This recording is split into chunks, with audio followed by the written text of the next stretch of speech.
Hello प्यारे बच्चों, कैसे हैं आप लोग। और अब तक की क्लासेस आप लोगों को कैसी लग रही हैं। आई होप बहुत अच्छे से समझ में आ रहा होगा सारी चीज़ें। और आज हम जो साम्राज्य शुरू करने जा रहे हैं वो चोल साम्राज्य है। और दक्षिण भारत के उन शक्तिशाली साम्राज्यों में से या उन महान साम्राज्यों में से एक जिसको हम पढ़ते आए हैं। जैसे हमने साउथ में जो पढ़े हैं अभी तक, उसमें आप लोगों ने देखा था संगम काल में चोर चेल पांड्य। तो आप लोग उससे बिल्कुल कंफ्यूज मत होइएगा कि जो हमने संगम काल में चोर और चेल और पांड्य को पढ़ा था क्या वही ये चोल हैं। तो ये चीज़ क्लियर नहीं है क्योंकि अभी तक इसका कोई साक्ष्य नहीं मिला है कि जो संगम काल के चेर चोल पांड्य हैं। और संगम काल मीन्स वो काल जहाँ पे पांड्य राज के जो राजा हैं उन्होंने अपनी राजधानी में 3 संगम बुलाए थे। पहला जो था वो आपने देखा था मदुरई में था, दूसरा जो था वो कपाटपुरम में था, तीसरा जो था वो भी मदुरई में हुआ था। और इनके जो अध्यक्ष थे पहले और दूसरे के अगस्त थे और तीसरे के जो थे वो नक्कीरर थे। ये वो पांड्य राज्य था जो चेर और चोलों के समान आप देखेंगे समतुल्य था। या कहिए संगम काल में ये 3 राज्य थे उस समय। और उस समय जो सबसे शक्तिशाली या समृद्धशाली साम्राज्य था वो पांड्य था, जिसने इन 3 संगमों को बुलाया था। और इसमें बहुत सारे कवियों को, बहुत सारे विद्वानों को इकट्ठा करके बहुत सारी रचनाएं रची गई थी। ये सारी चीज़ें मैंने पहले ही डिस्कस कर लिया है।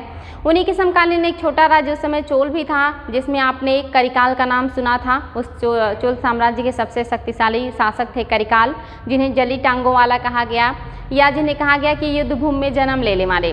तो वो चोल जो है थे उनको समाप्त करके उनके स्थान पर पल्लव आ गए थे।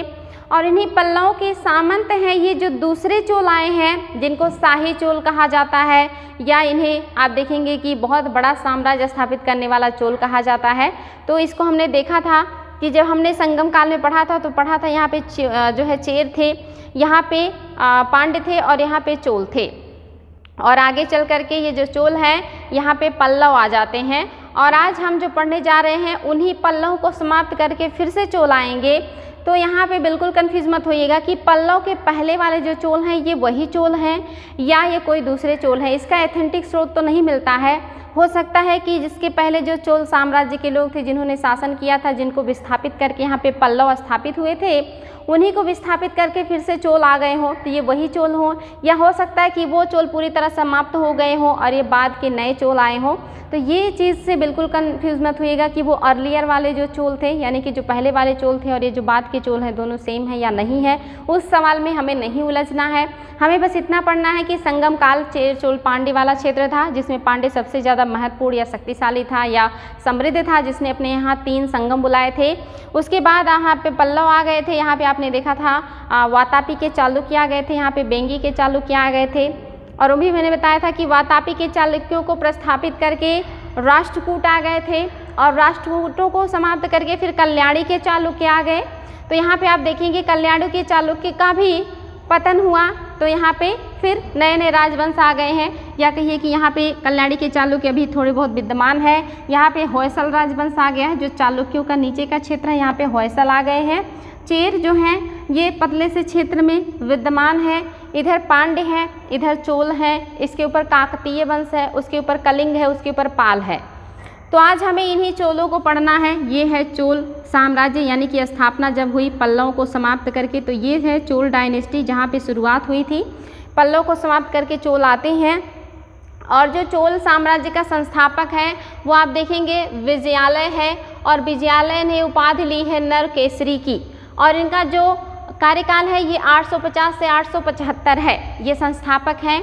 इन्होंने क्या किया है या ये कौन है, तो ये उरैयूर में सामंत थे। और आप देखेंगे इन्होंने क्या किया है, यानी कि उरैयूर में सामंत थे किसके, तो ये पल्लवों के सामंत थे। ये पल्लवों के सामंत थे, पल्लव के सामंत थे उरैयूर में। और इन्होंने क्या किया है, तंजौर में निशुंभ सूदनी मंदिर का निर्माण किया है। तो अगर एग्जाम में क्वेश्चन आए कि तंजौर में निशुंभ सूदनी मंदिर का निर्माण किसने किया था, तो ये जो निर्माण है ये विजयालय ने किया था, जिन्होंने नरकेसरी की उपाधि ली थी। और ये चोल साम्राज्य के संस्थापक हैं। दूसरे जो राजा हैं आदित्य प्रथम हैं और इनका जो कार्यकाल है ये 875 से 907 है। और इन्होंने क्या किया है, यह प्रारंभ जो है पल्लव शासक यानी कि अपराजित वर्मन का सामंत था। ये भी सामंत थे पल्लव शासक के, और ये किसके सामंत थे, तो अपराजित वर्मन, यानी कि जो प्रारंभिक शासक थे पल्लवों के, अपराजित वर्मन, उन्हीं के सामंत हैं। जो आप देख रहे हैं सेकंड राजा है आदित्य प्रथम, इन्होंने कुछ बहुत महत्वपूर्ण वर्क नहीं किया है, या इनके बारे में बहुत ज़्यादा डिटेल इतिहास में नहीं मिलता है जो एग्जाम में आता हो। इसके बाद जो राजा है वो परांतक प्रथम है, इनका जो कार्यकाल है 907 से 953 है। यह वास्तविक संस्थापक हैं चोल राजवंश के, ये देखेंगे आप मोस्टली देखने को मिलता है। जैसे आपने देखा था जैन धर्म में ऋषभदेव संस्थापक हैं, लेकिन वास्तविक जो है वो महावीर स्वामी हैं। आपने देखा था गुप्त साम्राज्य में जो संस्थापक हैं वो श्रीगुप्त हैं, लेकिन जो वास्तविक संस्थापक हैं वो चंद्रगुप्त प्रथम थे। तो यहाँ पे ये वास्तविक संस्थापक हैं। संस्थापक पूछे तो विजयालय, और वास्तविक संस्थापक पूछेगा तो आपका हो जाएगा परांतक प्रथम। तो वेरी वेरी इंपॉर्टेंट है। इसने क्या किया, इसने पांड्य नरेश राज सिंह सेकंड को पराजित कर मदुरै पर विजय प्राप्त कर ली थी। यानी कि इन्होंने क्या किया है, पांड्य राजा राज सिंह को समाप्त करके, या आप देखेंगे सेकंड है, इन्हीं को समाप्त करके इन्होंने मदुरै पर विजय कर लिया। मदुरै जो थी वो पांड्य राज की राजधानी थी और काफ़ी इंपॉर्टेंट है, इन्होंने वहाँ पे आक्रमण करके उसे अपने अधिकार में ले लिया है। आगे के जो राजा हैं वो परांतक द्वितीय हैं, और इनका जो कार्यकाल है 957 से 973 है। इनको सुंदर चोल भी कहा जाता है, और इन्होंने राष्ट्रकूटों से तराई मंडल का क्षेत्र पुनः वापस ले लिया था। यानी कि इन्होंने राष्ट्रकूटों से भी जो है कुछ क्षेत्र लिए हैं जिसे तराई मंडल कहा जाता है। यानी कि जो चोल साम्राज्य है जिसने यहाँ पे छोटे से क्षेत्र में पल्लव को समाप्त करके अपने आप को स्थापित किया, उसने पांड्य से आप देख रहे हैं उरैयूर का क्षेत्र ले लिया है, और इधर जो राष्ट्रकूट बचे हुए थे जो मतलब अभी हैं थोड़ी समाप्ति की अवस्था में है, उनसे कुछ क्षेत्र छीन लिए हैं। तो इम्पॉर्टेंट है ये राजा परांतक द्वितीय, इन्होंने जो है इनको सुंदर चोल भी कहा जाता है। राजराज प्रथम वेरी वेरी इंपॉर्टेंट, ये इस वंश के पहले शक्तिशाली शासक हैं राजराज प्रथम, और इनको अरमोली वर्मन के नाम से भी जाना जाता है। राजराज प्रथम को ही अरमोली वर्मन के नाम से भी जाना जाता है, और इनका कार्यकाल 985 से 1014 ईस्वी है।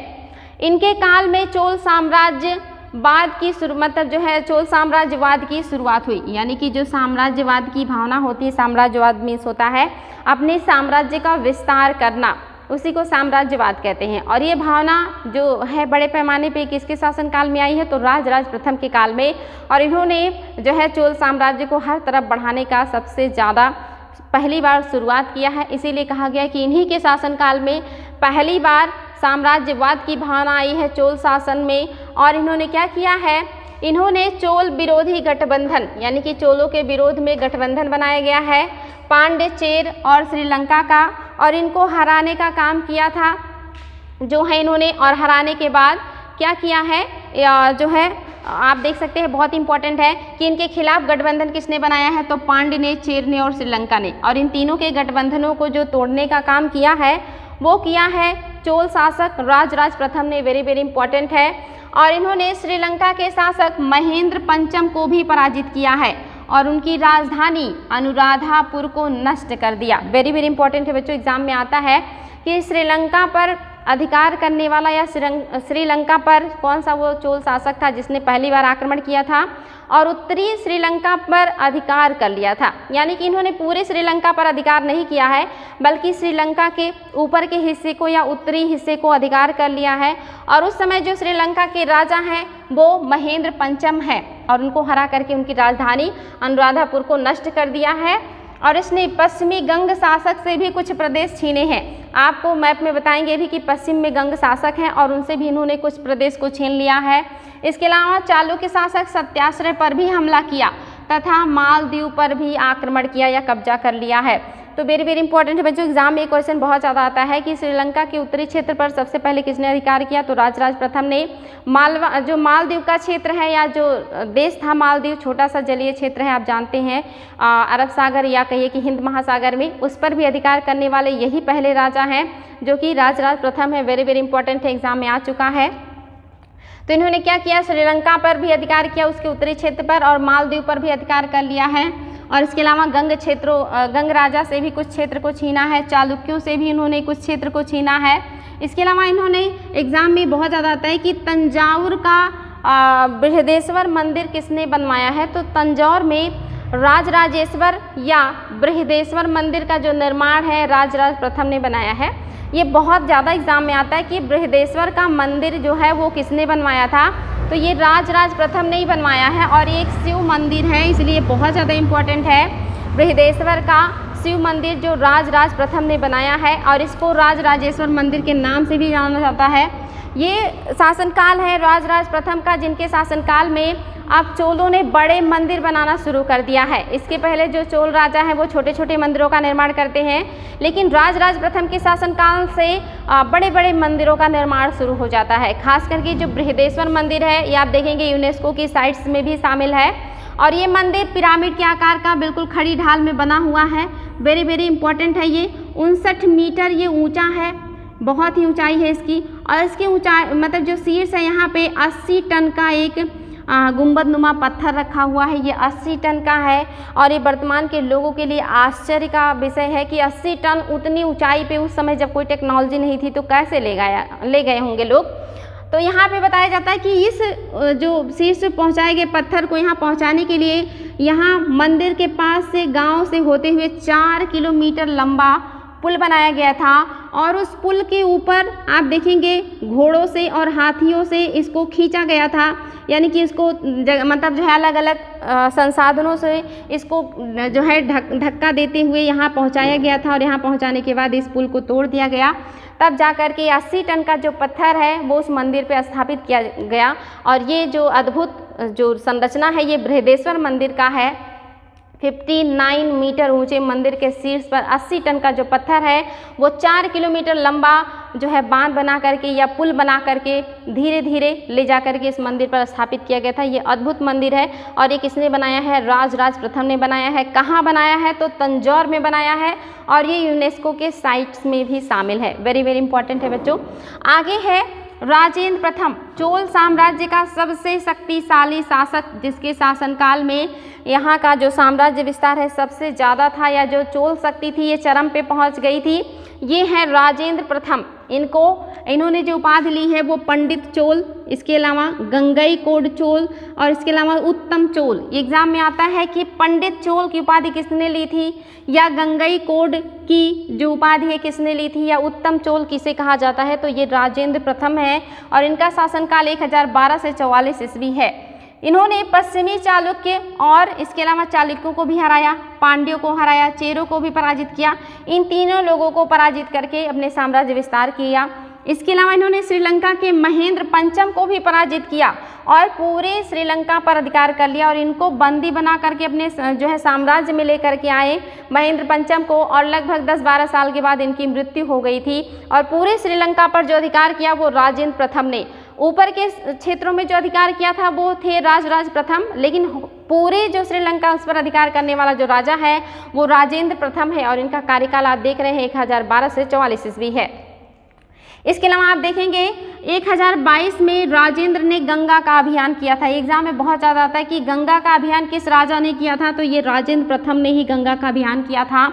और इन्होंने ऊपर के क्षेत्रों में कलिंग यानी कि जो उड़ीसा का क्षेत्र है उसको भी जीता। बंगाल में आप देखेंगे जो पाल शासक हैं उनको हरा करके, उस समय महिपाल थे, हराने के बाद उन्होंने पूरे बंगाल पर अधिकार किया और माना जाता है कि बंगाल में ही उन्होंने एक झील या तालाब का निर्माण कराया था जिसे चोल गंगम कहा जाता है। तो एग्जाम में आता है कि गंगईकोंड चोलपुरम का उपाधि किसने लिया? राजेंद्र प्रथम ने। गंगईकोंड चोलपुरम नामक राजधानी किसने बनाई? तो राजेंद्र प्रथम ने।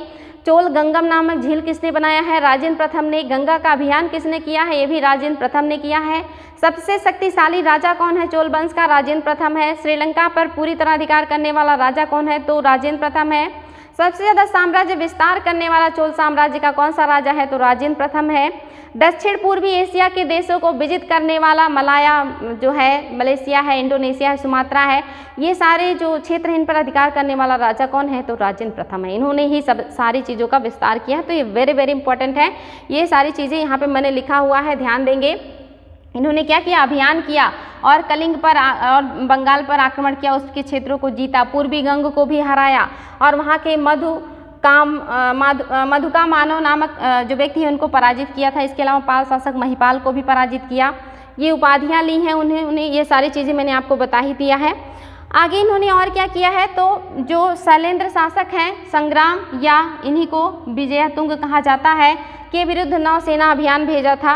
और इसके अलावा और क्या किया इन्होंने, तो इन्होंने भारत और चीन के व्यापार को, जो व्यापार होता था उसमें जो रुकावट बनने वाले देश थे उनको भी हराया है, वो भी अभी हम आपको बाय मैप बताएंगे।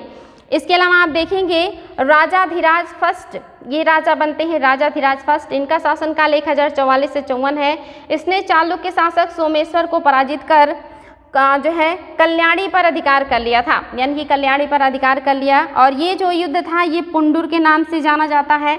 और दूसरा युद्ध जो इन्होंने किया है ये कोप्पम के नाम से जाना जाता है, इंपॉर्टेंट है, कोप्पम और पुंडुर का युद्ध, ये चोल और जो है चालुक्य के बीच हुआ है और ये कल्याणी के चालुक्य हैं, तो वेरी वेरी इंपॉर्टेंट है। और इनके अभियान, मतलब जो इस अभियान में जो कोप्पम का युद्ध हुआ था इसमें जो चोल शासक हैं ये मार दिए जाते हैं, राजाधिराज की मृत्यु हो जाती है। और चोल अभिलेखों में इन्हें अनाई मरुदीन की उपाधि दी गई। अनाई मरुदीन मतलब होता है कि हाथी की पीठ पर वीर गति प्राप्त करने वाला व्यक्ति, यानी कि युद्ध भूमि में लड़ते हुए जो मारा गया उसे अनाई मर्दम का उपाधि दिया जाता है और ये राजाधिराज को दिया गया था। इसके बाद जो राजा बनते हैं राजेंद्र सेकंड हैं और इनका कार्यकाल 1053 से 64 है। इन्होंने प्रकेसरी का उपाधि धारण किया है, लेकिन इनके बारे में बहुत महत्वपूर्ण तथ्य नहीं है जिसे हमें पढ़ना है। इसके बाद जो राजा हैं वो वीर राजेंद्र हैं और इनका शासनकाल आप देखेंगे 1063 से 70 है और इन्होंने राजकेसरी का उपाधि धारण किया है। तो ये उपाधि आप लोगों को याद होना चाहिए, ये मैच करने के लिए आता है, एक तरफ राजा होंगे दूसरी तरफ ये उपाधियाँ होंगी जिनको आपको मैच करना होगा, तो ये उपाधि आप लोग याद रखेंगे बच्चों। बाकी जो भी इंपॉर्टेंट तथ्य वो आपको बताए हैं। आगे हैं कोलुतुंग प्रथम, ये इंपॉर्टेंट राजा हैं कोलुतुंग प्रथम, इनका शासनकाल 1070 से 1120 है और इनके समय में सिंहली शासक विजय बाहु ने 1072-73 में स्वतंत्रता की घोषणा कर दी थी। जहाँ पे राजेंद्र प्रथम ने पूरी तरह दबदबा बनाया, वहाँ के राजा को कैद कर दिया अपने जेल में और पूरे साम्राज्य पर उनका अधिकार था। वहीं आप देखेंगे कोलुतुंग प्रथम का शासनकाल आते आते इनका जो पकड़ है या जो नियंत्रण है ये शिथिल हो गया और यहाँ का जो राजा है उसने अपने आप को विजय बाहु जो है वो स्वतंत्र कर लिया है और स्वतंत्र होने के बाद इन्होंने इनकी अधीनता को अस्वीकार कर दिया। और ये जो कोलुतुंग है उसकी स्वतंत्रता को स्वीकार भी कर लेते, यानी कि इसका विरोध नहीं करते, उसको मारने का कोशिश भी नहीं करते, बल्कि अपनी पुत्री का विवाह उनसे कर देते हैं।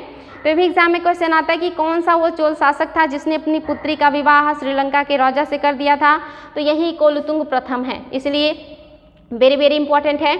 इनके बारे में एक और भी चीज़ आती है कि दूसरी बार भूमि की माप किसने करवाई थी, तो कोलुतुंग प्रथम ने कराई थी और पहली बार जो कराया था वो राजराज प्रथम ने कराया है। ये एग्जाम में क्वेश्चन आया कि भूमि माप चोल साम्राज्य में सबसे पहले किसने किया था, राजराज प्रथम ने किया था और दूसरी बार किसने किया है, तो कोलुतुंग प्रथम ने किया है। कोलुतुंग प्रथम से एक और क्वेश्चन बनता है कि चीन में 72 व्यापारियों का दूत मंडल किसने भेजा था, तो ये कोलुतुंग प्रथम ही है जिन्होंने चीन में 72 व्यापारियों का दूत मंडल भेजा था 1077 में। तो यहाँ से 3 क्वेश्चन बनते हैं बच्चों, वेरी वेरी इंपॉर्टेंट है कि किसने श्रीलंका के राजा से अपनी पुत्री का विवाह किया और किसने चीन में दूत मंडल भेजे और किसने दूसरी बार भूमि की माप कराई। ये तीनों एग्जाम में क्वेश्चन आए हैं, इसलिए इसको ध्यान देंगे आप लोग। आगे जो राजा है वो विक्रम चोल हैं और ये बहुत इंपॉर्टेंट नहीं है। इन्होंने जो उपाधि ली है ये उपाधि है त्याग समुद्र की और इनका शासनकाल 1118 से 1133 है। इसके बाद कोलुतुंग द्वितीय आते हैं, 1133 से इनका जो शासनकाल है वो 1150 है और इन्होंने क्या किया, इसने चिदम्बरा के मंदिर के आंगन में गोविंद राज यानी कि विष्णु की जो प्रतिमा थी उसको समुद्र में फेंकवा दिया था। एग्जाम में आया है क्वेश्चन कि चिदम्बरा के मंदिर का जो विष्णु का मूर्ति था उसको किसने समुद्र में फेंकवा दिया था, तो ये चोल शासक हैं कोलुतुंग द्वितीय, इसको ध्यान देंगे। राजा राज द्वितीय, इनका शासनकाल 1150 से 73 है और इनके काल में चोल साम्राज्य का विघटन प्रारंभ हो गया था, यानी कि किसके शासनकाल में चोल साम्राज्य विघटित होने लगा या कमजोर होने लगा, तो ये राजा राज द्वितीय है, ये ध्यान देंगे आप लोग।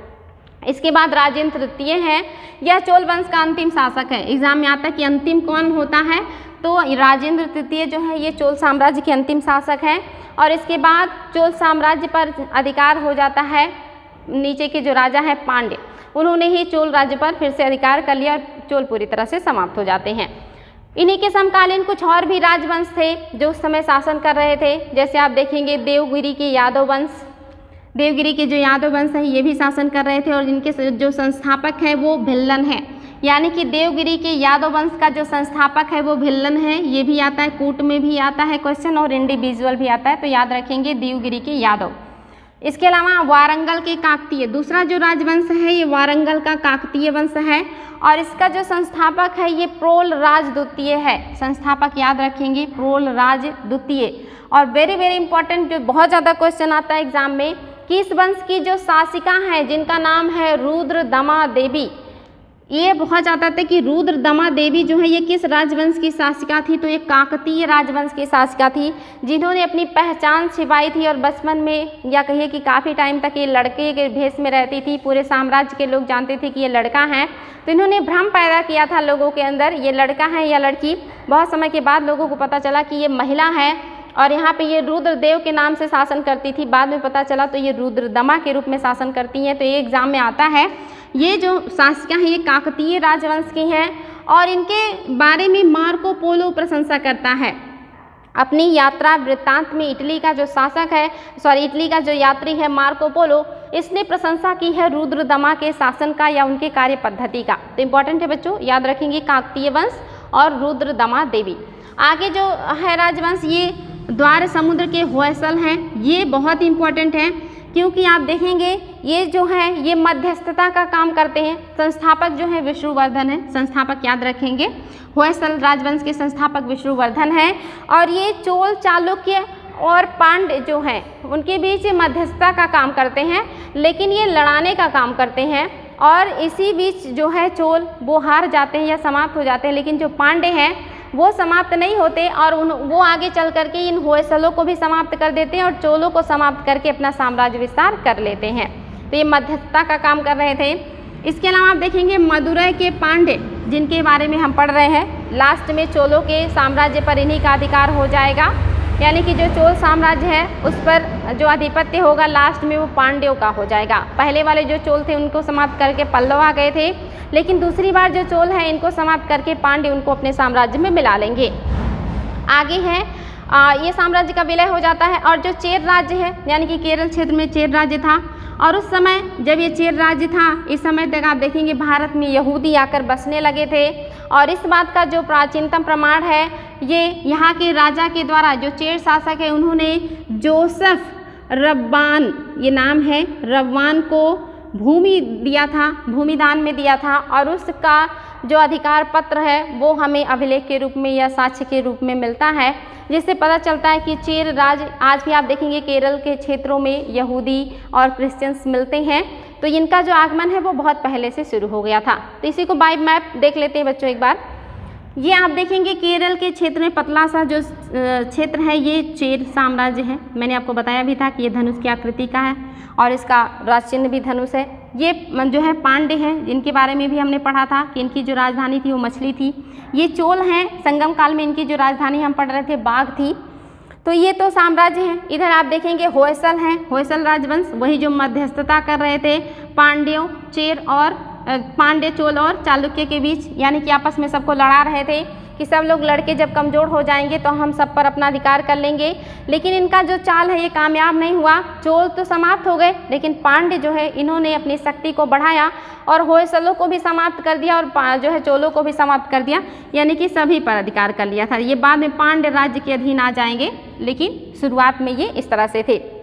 ये जो चालुक्य हैं ये भी समाप्त होंगे लेकिन ये बाद में होंगे। इन सारे क्षेत्रों को आपने देखा था राजेंद्र प्रथम ने जीत लिया था, काकतीय वंश को, कलिंग को और पाल को, यानी कि जो चोल साम्राज्य था ये यहाँ तक इस तरह से हो गया था और बाद में चल करके जो आप देखेंगे चोल साम्राज्य को धीरे धीरे सिमेटते हुए ये लोग पूरा छा जाएंगे। चोलों का अधिकार आपने देखा था श्रीलंका पर भी था। राजराज प्रथम ने श्रीलंका के उत्तरी क्षेत्र में किया था, राजेंद्र प्रथम ने होल श्रीलंका को जीत लिया था। इसके अलावा आप देखेंगे कि जो चोल राजा है राजेंद्र प्रथम, इन्होंने क्या किया है, वो यहाँ से आप देखेंगे कि नाव लेकर के जाते हैं और यहाँ के क्षेत्रों को विजिट करते हैं। ये आप देखेंगे जावा है, सुमात्रा है, ये मलेशिया है, इन देशों को भी विजिट कर लेते हैं। इन पर भी अधिकार हो जाता है चोलों का। और उन्हें ऐसा क्यों करना पड़ा, तो आपको पता है कि इन्हीं देशों से होते हुए जो चाइना का सिल्क रूट है या पर्ल रूट है जो वाटर में चलता है, वो इसी तरह से जाते हुए यहाँ श्रीलंका के नीचे से या श्रीलंका के ऊपर से और भारत के नीचे से इस तरह से निकल जाता था जो है अफ्रीकन कंट्रीज़ की तरफ। तो इस जो मार्ग था, जो सिल्क रूट, जिसको हम स्थल मार्ग पे सिल्क रूट कहते हैं और जल मार्ग में हम इसको पर्ल जो है रास्ता कहते हैं या पर्ल रूट कहते हैं, इस पर अधिकार करना मेन उद्देश्य माना जाता है कि चोलों ने इस रास्ते पर कंट्रोल करने की कोशिश की थी, जो कि डिस्टर्ब कर रहे थे यहाँ के राजा, जो चीन से आने जाने में सामान को या आवाजाही सामान जो होती थी सामान की, उस पर आपत्ति व्यक्त कर रहे थे या उसको डिस्टर्ब कर रहे थे। इसीलिए इस क्षेत्रों पर अधिकार करना पड़ा चोलों को।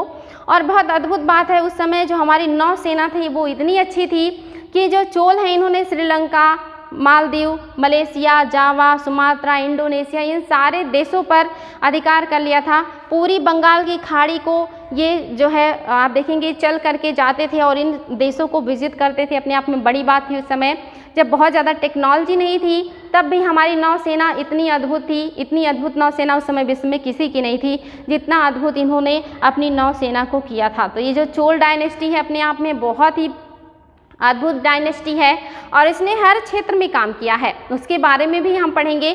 आज तो हमने सिर्फ राजाओं के बारे में पढ़ा और किसने क्या क्या काम किया है और उनका क्षेत्र विस्तार का है, कहाँ कहाँ तक उन्होंने क्या किया, वो सारी चीज़ें हमने देखी। आगे की क्लास में हम यहाँ के प्रशासनिक, राजनीतिक, आर्थिक, सांस्कृतिक सारे क्षेत्रों को पढ़ेंगे जहाँ से क्वेश्चन बहुत ज़्यादा बनते हैं।